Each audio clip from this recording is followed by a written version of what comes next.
Le soleil vient à peine de se lever sur la plage des pêcheurs de Nouakchott en Mauritanie et déjà le rivage grouille d'un monde en pleine activité. Certains se préparent pour embarquer pour une à plusieurs journées en mer, d'autres guettent le retour des embarcations déjà parties. Un peu en amont, à l'entrée du marché aux poissons, les taxis débarquent des passagères. Souvent, des femmes qui portent des sacs ou des bassins, selon qu'elles soient vendeuses ou marailleuses. Parmi ces femmes de la mer, Diatem Telhaj Bilal vient tous les matins à la plage depuis son retour au pays il y a 5 ans. Elle a longtemps vécu en Gambie. Aujourd'hui, elle habite le quartier d'Elmina à Nouakchott et gagne sa vie grâce à la mer. كنت اللي في جنبي ذيك مع ابو تركتي فهمتي قلت لك وما حدنا فيها تمونكنا فيها ولا قطع معانا ولا قطع حدنا شيء خاسر فيها الحق اللي هو الحق سمعتي مشى الزمن وجا واحد قلت لي لين يجي الوطني نقعد فيه عندي الحق نعيش وطني جيت الوطني جبت تركت وعدت تواقط وقعدت وجيت البحر والي زين عندي وطني قعدت نشتغل كيف الناس كامله. Diate travaille avec plusieurs femmes regroupées en coopérative pour le compte d'une usine de farine de poisson appelée ici Moka. Ces femmes de tous âges et de toutes conditions sont généralement sans formation et même quelquefois sans aucune éducation. Elles sont toutefois libres d'exercer un métier à l'extérieur de chez elles et peuvent donc venir jusqu'à la plage, quelquefois de très loin, comme des quartiers de Tarhil ou Dar Naim.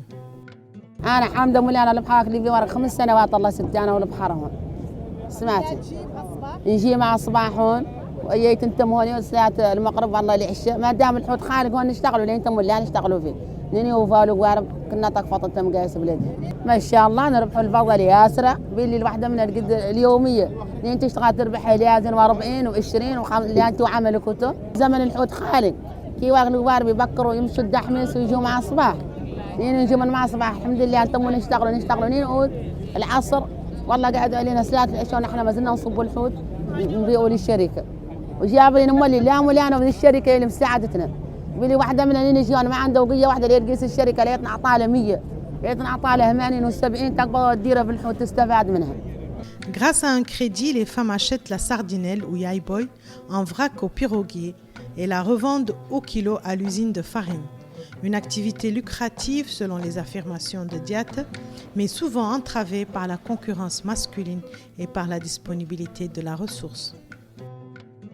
البحر يجون لا وقت فيه شيء منين ودقوارب بكي كي ضارك حالا يمشي لا مع الصباح يظلوا لا صار الدار اللي ما عندنا عمل في البحر كان عندنا عمل في البحر اللي يوصلوا نجيبوهم ونقلصوا بهم الحوت عندنا يوصلنا لين نطرحهم يجيهم الشعب هل مرصون يزرقوهم كاع بمباليد يدورون بالوتة يزرقوهم صباحا نحن يودلوا القوارب ماشيين بكي عندنا اللي نقعدوا في الديار ونحن جابنا شيء لا من مليانه ولا البحر ومستبعدين اللي من ذا البحر سمعت يا الحق اللي هو الحق نحن موريتانيا عندنا حق الحياة فيه نعيشوا فيه ونتمنكم فيه اللي وطننا وباتنا وجدودنا حق قرنا مات لينا بيه اللي موريتانيا ليش أنا بالماليزيا برام عايشين بموريتانيا ومتمنكم فيه يلا نحن مولي نعيش ونتمنكم حق والله كذا يا غار ما أنا مخلين نني اللي حقوارك مرة قاعدة وانطارحة شوي من الحوت تبيع وتستفاد منه تكلفط يلتحق كياسة مديور بيه الحوت ينزرق فلوس خرجوا هون نداروا كياسة اللي حقوهم ينزرقوا فيهم باط عن هون ما يطرح فيه كياس ولا يطرح فيه شيء والرجال رامي يقلصون حد ضعيف هون ما يقدر يشتغل ولا يقدر يستفاد سمعتوا نحن شو من الضعاف فهم خالق مليانه ما عندنا شيء عندنا لا مليانه وذا البحر نجروا عليه الايال عندنا حق والله كذا. Et lorsque la ressource se fait rare, comme en cette période de pleine lune, les femmes dépitées par une attente infructueuse sont obligées de se rabattre sur les congélateurs des poissonneries du marché. Quelquefois, elles ramassent le moindre petit poisson trouvé, histoire de ne pas rentrer chez elles les mains vides.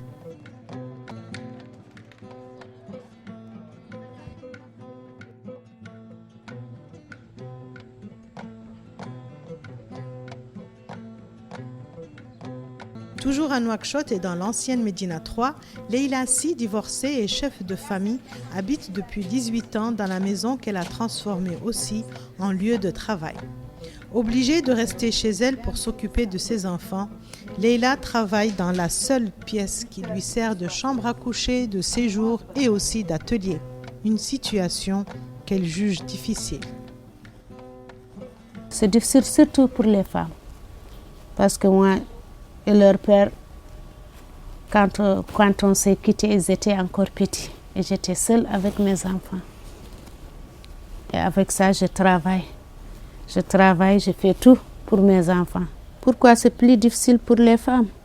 Une femme, si tu n'es pas mariée, il y a beaucoup de choses. Tu ne peux pas avoir. Par exemple, tu es divorcé. Moi, quand j'ai quitté leur père, j'étais seule avec mes enfants. Même si je voulais voyager, je ne pouvais pas. Ma mère, elle était très vieille et que j'étais là. Il faut que je garde les enfants. Tandis qu'avec les hommes, ils peuvent aller se marier avec une autre, c'est fini. Toi, tu ne peux pas aller te marier ailleurs comme ça et laisser tes enfants. Il faut que tu restes avec eux jusqu'à... Tu es la maman. Ce n'est pas comme chez les hommes. Oui, il y en a certains qui ne donnent plus d'argent. Moi, c'est ce que j'ai vécu. J'ai fait grandir mes enfants toute seule. Ça, je le dis à haute voix aussi. Et peut-être que les autres, ils ont eu la chance que même s'ils divorcent avec leur mari les aide. Mais moi, je me suis débrouillée toute seule. Grâce à cette teinture-là, que je me suis arrivée aujourd'hui à s'en sortir. Alhamdulillah Rabbil Alamin. J'arrive à gagner bien ma vie. Leïla dirige aujourd'hui, à partir de chez elle, une coopérative de femmes qui confectionnent des tissus teints à la main qui servent de linge de maison et de vêtements aussi. La qualité de leur travail fait leur réussite et elles sont souvent invitées à exposer leurs produits dans les foires et marchés nationaux et internationaux. Il y a à peu près 25 femmes qui sont avec moi. À Nouakchott À Nouakchott, mais maintenant ils sont un peu dispersés à cause des mariages et des déménagements. Il y en a qui se sont mariés, qui sont partis maintenant à Zouairat, mais elles continuent de travailler là-bas. Il y en a aussi d'autres. La plupart ils sont ici à Nouakchott, mais les autres aussi sont à Kaïdi. Il y a par exemple ma fille qui est avec moi aussi, elle est mariée là-bas, il y a une ici. Et d'autres femmes, elles sont un peu partout dans les quartiers de Nouakchott. Ma coopérative, les membres aussi, je les ai appris à faire le travail que moi j'expose à l'extérieur et à l'intérieur du pays aussi. Ça va, je me débrouille. Je suis arrivée à acheter mon terrain et je suis en train de le construire. Alhamdulillah. Malgré leurs différences d'origine et de milieu, Diata et Leïla ont vécu les mêmes situations difficiles à cause de leur mariage précoce et de leur manque d'éducation. Des destins qu'elles ne voudraient pas voir se répéter pour leurs propres filles. J'ai fait l'école un peu. Jusqu'à 3e au collège. Pourquoi tu as laissé? J'ai laissé l'école à cause du mariage. Je regrette parce que quand j'ai laissé l'école, je ne voulais pas le laisser. Mais j'étais obligée de le laisser pour aller rejoindre mon mari au Congo. Et je suis partie là-bas, j'ai voulu continuer, mais lui, il n'a pas voulu. Et je regrette parce que je vois maintenant mes collègues qui sont là, qui sont des fonctionnaires, et que moi, je suis dans le travail de secteur informel. Oui, c'est pour ça que je regrette, c'est tout. واحدة مولي سمعت لي مولي تخلي مولي طابلياتها يقرا بيني نحن راينا ما راينا تعب فترنا كنا قرينا اليوم يعني ودانا نعدل مكاح والان ودانا نرفد بان على راسي وعند بالك روايه انا واحده فين اشتغل اول حق وحد عنده العيال يلا يقري القرآن يلولو ويقري المدرسه يخليه يستفاد يا الزمن حد ما يقرا ما هو واحد بشقه الناس ما جات تبغى القرايه مولي بيني القرايه يقرا حد هون وموريتانيين يفسر سمعتي حقه ما ينعطاله شفنا ابراهيم قارينين واكلين الحجايه قار شوف ذوكم يوندنوا ما انا قاعدين يحصروا عليه سبه واحده بيلي حقهم وما معطينهم حق والله كذا اذا شفناهم صفحه قال الناس قال ايش قال نحن صرنا متينا قال نختار وقال نقرب قال اولادنا قال مدرسه نقرب اللي اللوح بيلي تقري ولك تتعبي فيه وتفتري فيه سمعتي ذاك يلا يجبر في المدرسه ما ينعطاله سمعت يتمرض هو يتمرض له معنا نلقى خير ما نقري المدرسة نقري القرآن وتوف نصنا.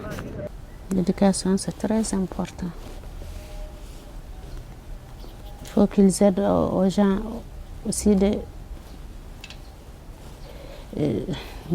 faire éduquer leurs enfants. L'école privée est très chère. Si tu n'es pas à l'école privée, l'école gouvernement, il n'y a pas d'éducation là-bas. Ça, je vous le dis et c'est clair. J'ai été là-bas l'autre jour, ici à l'école 5. Il y a la fille de ma voisine qui a perdu son sac. Je suis partie. Il y a que Vauda.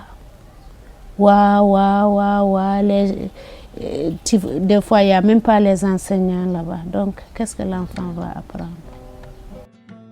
Selon l'enquête nationale sur la violence à l'égard des femmes en Mauritanie réalisée en 2011, 68% des femmes âgées de 18 à 64 ans sont des femmes au foyer, 63% en milieu urbain et 74,4% en milieu rural. Une femme sur 3 d'entre elles n'a aucun niveau d'éducation. Les formes de violence reconnues et recensées au niveau national vont de la violence psychologique à la violence dite économique, en passant par les formes plus classiques physiques et sexuelles. Dans la catégorie des violences économiques et psychologiques, on retrouve le refus des pensions en cas de divorce, l'abandon des enfants et des foyers, la polygamie imposée, le refus de scolarisation, entre autres. Malgré cet état de fait, la sociologue Neye Menthali, qui travaille depuis plus d'une dizaine d'années sur la problématique genre, reste assez optimiste, même si elle pense qu'il y a encore beaucoup d'efforts à fournir. Je vois que la femme mauritanienne est maintenant dans le bon chemin et qu'elle commence à évoluer. Mais il faut quand même accompagner cette évolution. Tu sais, ce qui freine son développement, c'est qu'elle est obligée de se plier à des traditions qui ne sont pas encore changées. Si on parle du mariage précoce, le code de statut personnel fixe l'âge de mariage des enfants à 18 ans.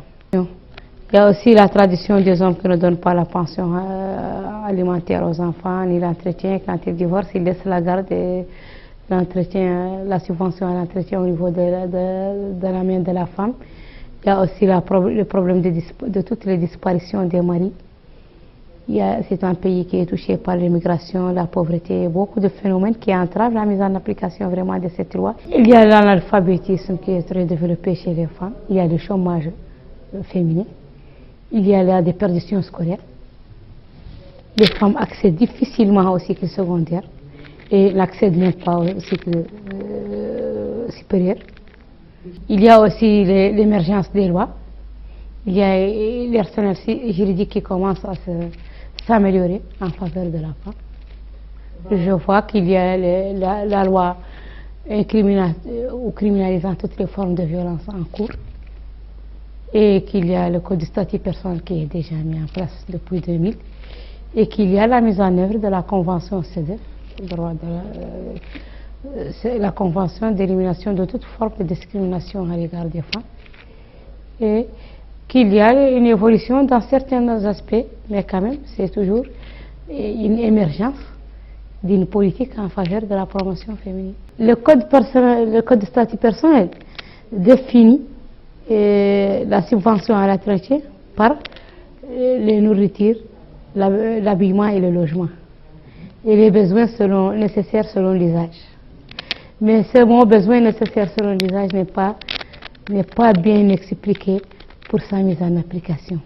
Parce qu'il y a l'éducation, il y a la santé des enfants, il y a l'usage aujourd'hui, c'est un usage qui demande beaucoup de préoccupations et de lourdes charges.